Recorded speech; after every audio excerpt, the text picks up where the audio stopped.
this is the location of the jewel that Kristina was heading towards, and it's now a Walmart. And the shortcut that she took from her home, actually where all of this part of the Walmart, which was the jewel, this was the field right here. We are at the location, and the shortcut was basically through a fence that was right there, right back in those pine trees. And now we're going to take a look at it from the other side, but this is where the field is on the other side of this fence. And actually, I shouldn't say that. The fence started the field, and the shortcut field was right here. And that's, of course, as I expected.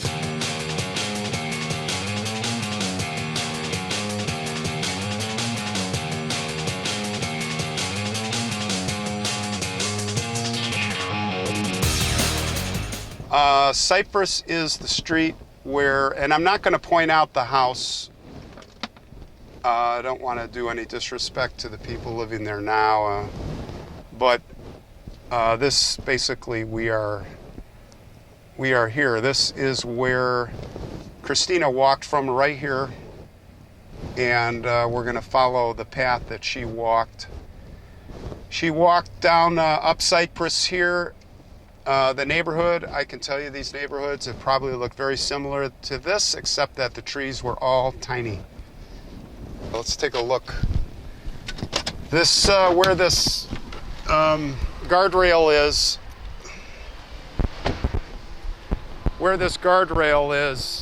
is where the field started. And as I was saying, on the other side, where there's new construction, it's all, but this is where Kristina would have started her walk, right here. And where that fence is where that field started, and probably 150 yards into 100 yards is where that guy was waiting for and dragged her off the trail into the woods or into the trees. And that's where it happened.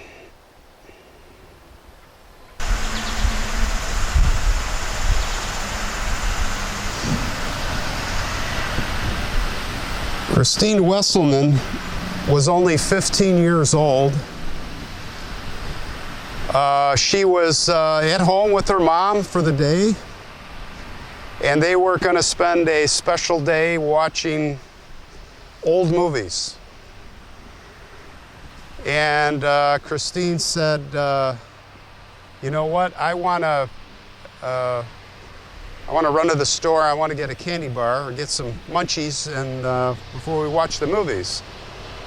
And her mom said, okay, be careful, princess, I love you. Those were the last words that her mom said to her. After that, she turned up missing. And it didn't take long to find her body. What happened was Kristina, or Christy, I think her nickname was, went to the Jewel food store 3 blocks away, bought at least a candy bar, and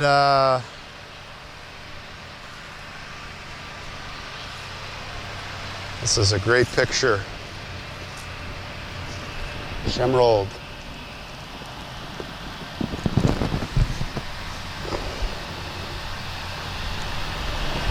(2003) Perlette and Wilfried, 2011. Farewell, they're saying, but we'll meet again soon. So, eating the candy bar, walking home, taking the shortcut through the favorite path that everybody takes, well-worn path through a field, the murderer, scumbag guy, was waiting for her. And he got her, pulled her in. You know what happened, along with the stabbing wounds, and she was found with a shoelace around her neck and multiple stab wounds.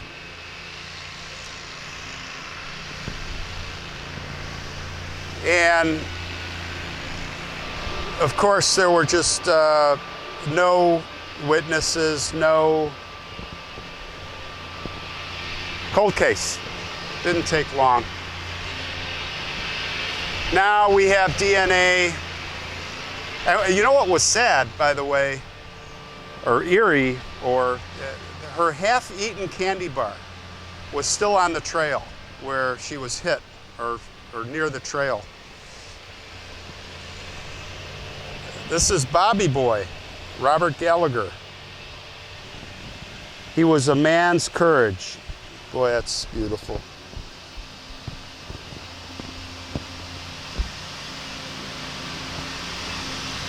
Bobby Boy was born in October 1981 and died in 1984. This picture was taken probably very close to before when he died. Rest in peace, Bobby Boy.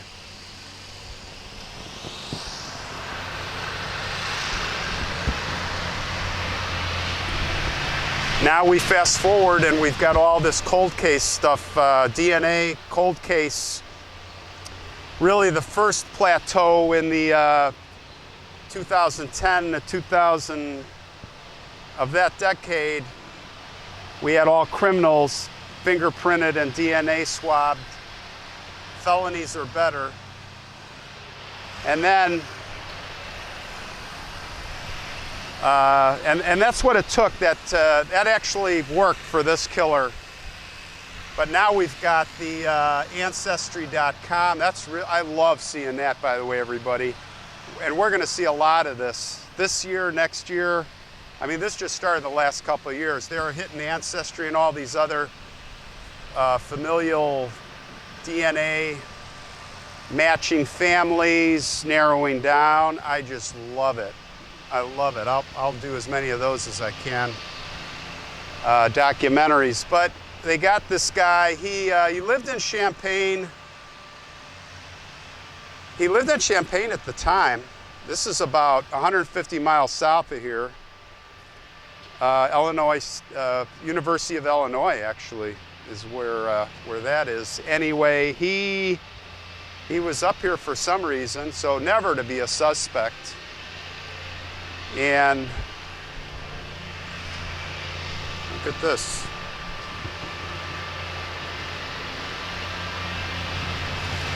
There's a pile of stones with a bunch of different dates. I wonder what that signifies. What do you think, guys? Kelly. So this guy had previously molested, attacked, even raped at gunpoint. These women came forward, by the way, after the case broke. They nailed him, of course, with his DNA in the database. 2015. Not even going to say his name. He looks like just a piece of garbage. How someone like that is walking the face of the earth, I don't know. But it was great they got him. But listen to this. They had him pegged on the final battery. He was sentenced to 20 years in jail. The soonest he would have gotten out would have been 10 years parole after knocking a woman down off her bicycle with his car, bringing her at gunpoint to his parents' or grandparents' house, raping her. Like, how did he think he was going to get away with that, by the way? And then, so she reports, he gets convicted, and he gets let out in 6 years. And by the way, obviously if he wasn't let out by these parole boards, who should have their head examined, this never would have happened. Never would have happened. So obviously the case broke, and they arrested him. And he, you know, with his record and everything else, he just did not have a chance to plead. He had to plead guilty. Got 80 years. Now look at this. These are Baby Roe. This is Baby Roe, guys. Look at all the babies. What a cute picture. Baby boy. He probably only lived for a few days.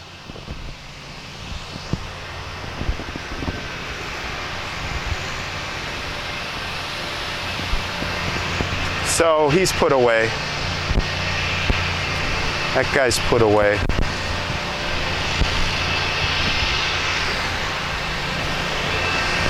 And the mother and the family had to live with what I call the life sentence. Mary Celeste Andres, beloved sister. January 10th to 11th, she lived one day. More babies here, guys. Holy cow, up ahead, lots of babies. Babies everywhere. See, I tell you, every cemetery's got its own character.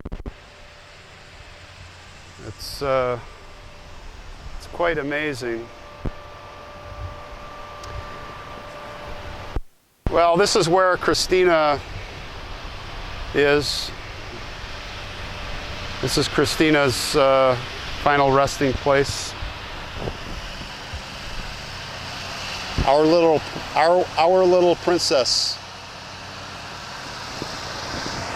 15 years old. Kristina didn't get to get married. Kristina didn't get to have kids. Kristina never got to see her grandchildren, her brother or her siblings. None of it. Robbed. And what does that guy get? He gets to go to prison and 3 meals a day. And he gets to exercise, the exercise yard. Maybe they'll have a project for him to do. Maybe it'll be a quilting class. I don't know. But this is the injustice. I brought some flowers. I went to Mariano's. All right. There we go. Now we're in business. That looks much better. Well, Kristina, I'm sure you're in a better place, and I hope you're resting in peace.